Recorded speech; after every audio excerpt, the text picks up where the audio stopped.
ভারতীয় উপমহাদেশ বা দক্ষিণ এশিয়ায় সংখ্যালঘুদের নিয়ে রাজনীতি মাঝে মধ্যেই উত্তপ্ত হয়ে ওঠে অথবা মিডিয়াতে ঝড় তৈরি হয়। যেমন বাংলাদেশের হিন্দুদের উপর সংখ্যাগরিষ্ঠ মুসলিমদের দ্বারা কোনো নির্যাতনের ঘটনা ঘটলে ভারতীয় মিডিয়ায় ঝড় ওঠে এবং তাতে ভারতীয় রাজনীতি খানিকটা উত্তপ্ত হয়ে ওঠে। কিন্তু একই ধরনের ঘটনা ভারতেও অহরহ ঘটছে, সেটা নিয়ে তারা খুব একটা চিন্তিত নয়।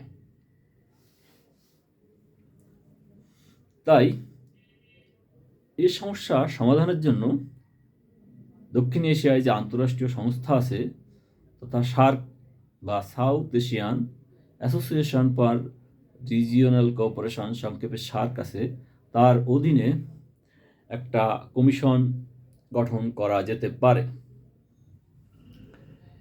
এই কমিশনে 6 জন সদস্য থাকবেন। মালদ্বীপ এবং আফগানিস্তানে যেহেতু প্রায় শতভাগই মুসলিম, এই দুইটা দেশ বাদে বাকি 6টি দেশ থেকে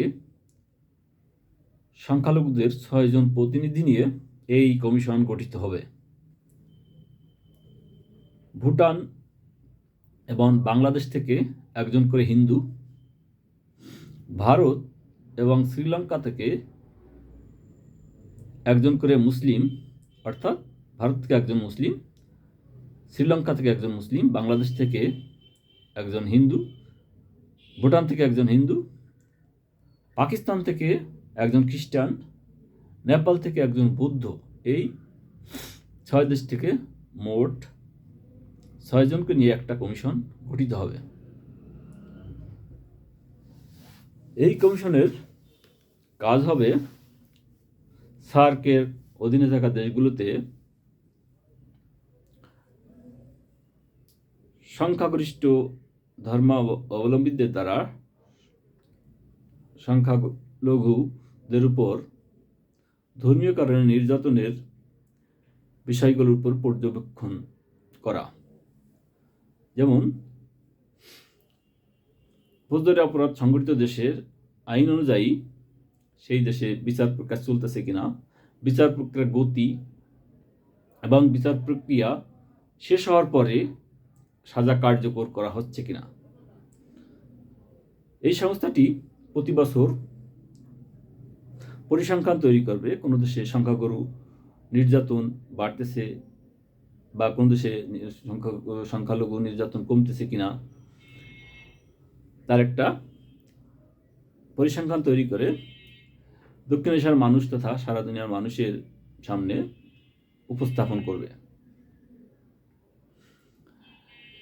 এই কমিশনের জাতিসংঘের যে মানবাধিকার সংস্থা আছে তার সাথেও আন্তঃসংস্থা যোগাযোগ থাকবে,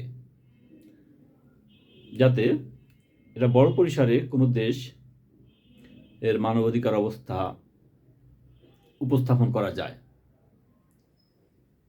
তো আমরা দক্ষিণ এশিয়ার নাগরিক হিসেবে যারা সুনাগরিক আছে, সুচিন্তার নাগরিক, মানবাধিকারে বিশ্বাসী, সে যে কোনো দেশের বা যে ধর্মেরই হোক না কেন, তারা সম্মিলিতভাবে এই কমিশন গঠনের দাবি তুলতে পারি।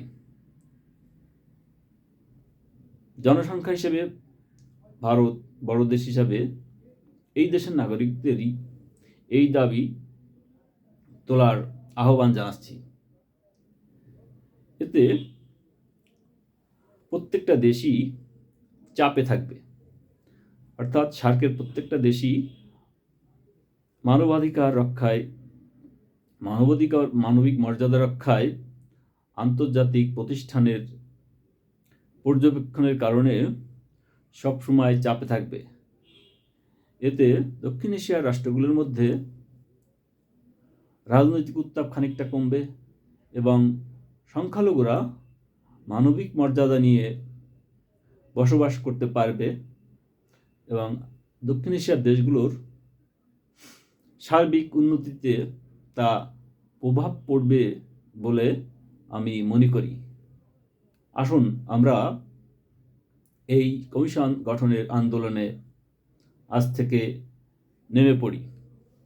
ধন্যবাদ।